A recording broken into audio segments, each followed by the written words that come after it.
Les Champagnes de Souza, on est situé à Vis dans la Côte des Blancs. On travaille sur 10 hectares en propre, situés sur plusieurs villages. Donc on a presque 13 communes et ça représente 40 parcelles. On travaille en famille, nous sommes certifiés en bio et biodynamie.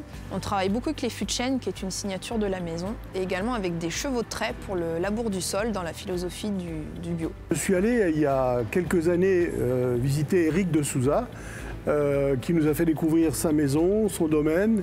Et puis, on a découvert toutes les cuvées.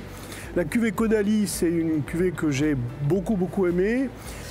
Donc la cuvée des Caudalie est une cuvée emblématique de la maison que mon père a créée il y a presque 20 ans de cela. La Caudalie, c'est un nom féminin qui exprime l'unité de mesure de la longueur en bouche d'un vin.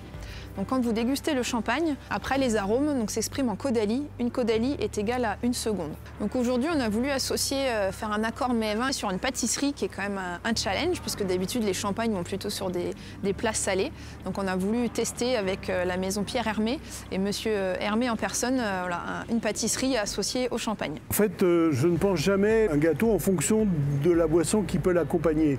Par contre, une fois que le gâteau existe, je me pose la question, comment je peux l'accompagner. Pour faire ce challenge accord mets et vin étonnant, j'ai choisi la cuvée des Caudalie rosés, qui est une cuvée emblématique de la maison. Donc c'est un rosé d'assemblage avec 90% de chardonnay et 10% de pinot noir vin rouge que l'on fait maison. Et cette cuvée est travaillée sous bois. Donc ce qui donne un vin tourné vers la gastronomie avec beaucoup de puissance et en même temps on garde la finesse du chardonnay.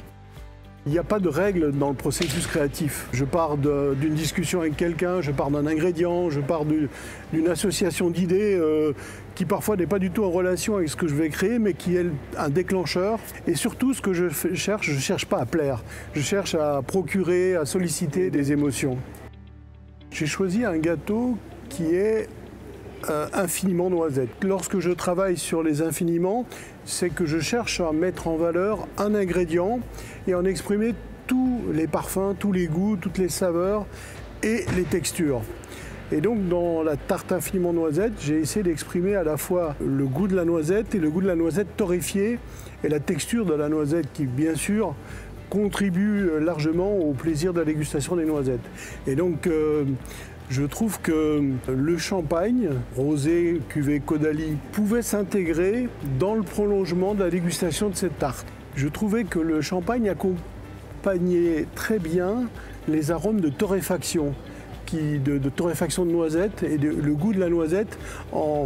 Je dirais d'abord je mange la tarte et ensuite je l'accompagne avec le champagne qui à la fois s'inscrit dans le prolongement de la dégustation et en même temps vient rafraîchir le palais pour pouvoir attaquer une prochaine bouchée. Et j'adore.